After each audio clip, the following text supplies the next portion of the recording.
and welcome to the Tavern Chat Podcast. I'm your host, Eric Tenkar, your bartender in the OSR, your main proprietor at the Tenkar's Tavern blog. So, yes, your tavern keeper is mostly over his cold, sinus infection, whatever the hell you want to call it. Now I'm reaching allergies. My eyes were horribly itchy this morning, but I digress. I mentioned yesterday that I was throwing out there the idea of cross promotion for the various OSR podcasts, especially those that are hosted by Anchor, and how to go about it. Thanks to Colin/Spike Pitt's excellent question about self promotion. Now, Tim Schwartz left the voicemail following up on that, and I'm going to listen to Tim, and then I'll speak a bit about that, and then I'm going to drop into something I posted about on the blog. So we'll get to that. Hey Eric, Tim Schwartz from Gothridge Manor here. Just listened to the episode, the cross promotion. That's something I've been thinking about doing for a while. Calling Jason and Colin and you and the other guys and kind of doing a cooperative, or I forgot what do they call it on YouTube? A collab, I think. I don't know. Sounds like a disease to me. But yeah, I think it's a good idea. It's just trying to find that time. That's always the issue. But if we could work something out, definitely be interested in trying to get together with you or Colin or anybody and kind of getting this thing going. So I'm glad Colin brought up the idea and you kind of heard the question and you came up with the idea. So it sounds good, Eric. And you're sounding better. It's about time. Now get the game in. So yeah, Tim, I like your idea of getting 4 or 5 podcasters together for like a round table. The logistics is going to be a pain in the ass. I am probably one of the more flexible in their hours, and it's still going to be hard to get some of us together. I would love it though.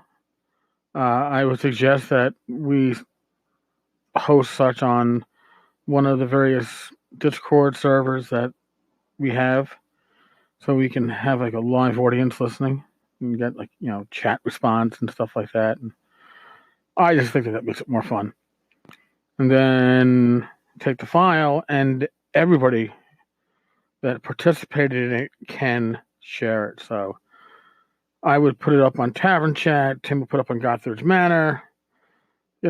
How to grab it, Spike Pit, and we'd all have the same episode up in theory, but allowing our listeners from the various podcasts to get to hear the voice and ideas of the other podcasters out there, which is kind of cool.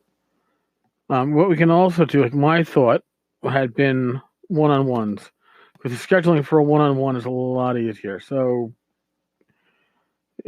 I guest on Tim's podcast, Tim then guests on my podcast, and we do a round robin type of deal with the various podcasts, and that could work. We got to get everybody to kind of work out a schedule. I mean, I do a daily podcast, so I could easily do one podcast a week where I have a guest on, somebody else in the blogosphere and the podcast sphere and the OSR sphere, and I think that might work well. But it's something we got to discuss. It's something we're spitballing at this point, and spitballing is fine because we don't really have any kind of cross promotion going on right now. The best cross promotion we have is this: people dropping in with a voicemail, but you only got 59 seconds, 60 seconds to say your spiel, and if you forget to say, "Hi, I'm Tim Schwartz of the Gothridge Manor podcast," well, then you effectively didn't do a great job for us promoting, right? I'm just throwing it out there. All right, so that's that follow-up there. Now, something I posted about on the blog, which I found pretty interesting. I don't know if you've all been following, but there had been the announcement that there was going to be a DnD Sports, and it was going to be competitive D&D, and there was going to be a cash prize and yada, yada, yada, and it was going to be on Twitch and whatever. Well, DnD Sports, which was being produced in, I don't know, what's the word here I'm looking for? Well, in any case, D&D Beyond, the licensee for the D&D digital products, was a sponsor. So they were the ones that were sponsoring D&D Sports. Now D&D Sports has been renamed RPG Sports. Now, here's the I guess the official press release on it.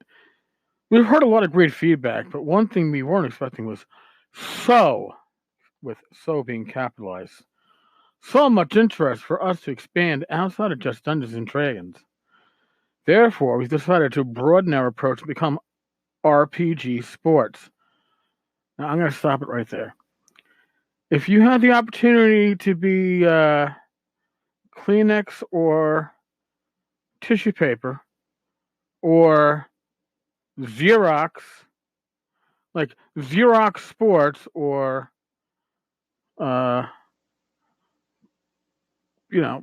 office copier sports, or, like I said, Kleenex Sports or paper tissue sports, would you go with the brand name or would you go with the generic? I think all of us would go with the brand name. So, let's move on. They say the first RPG Sports tournament this November will still be played using the Dungeons & Dragons 5th edition rules. We noticed some confusion online and so wanted to take this movie cat. She's blocking my screen at the perfect spot. Wanted to take this opportunity to clarify this is an encounter roleplay production.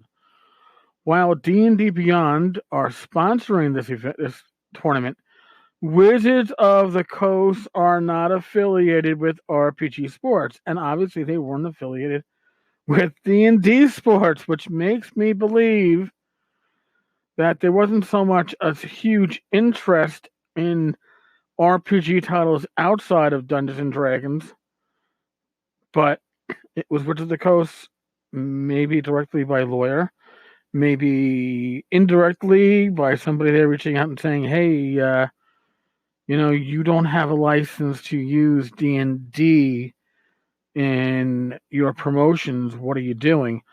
And it was, oh, shit, my bad. Let's go to RPG Sports.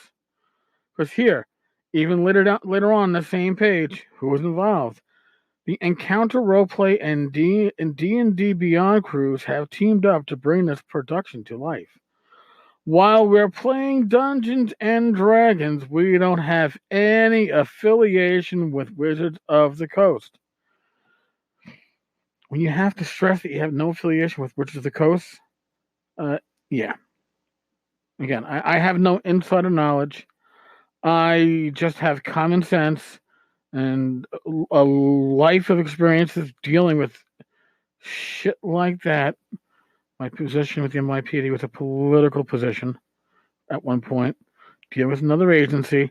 I know how this goes, and somebody took it upon themselves to say, D&D Sports, that sounds awesome.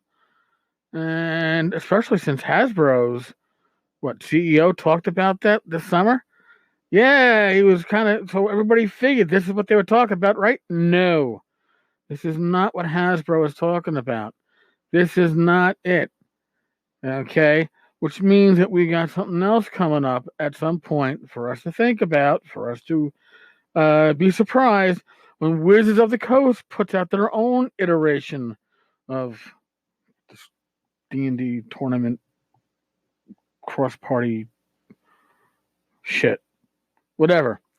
But, like I said, they didn't change the title because they wanted to.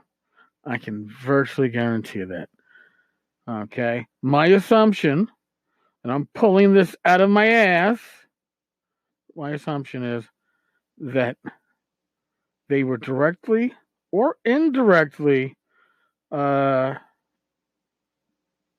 instructed that they had to change what they were billing this at. But it really, I assumed personally that this was what Hasbro had been talking about, and I think that they were looking to capitalize on that. So there's your news for today. Okay, cool. All right, folks. Thank you for listening. I really appreciate it. If you can stop on by iTunes and leave a review.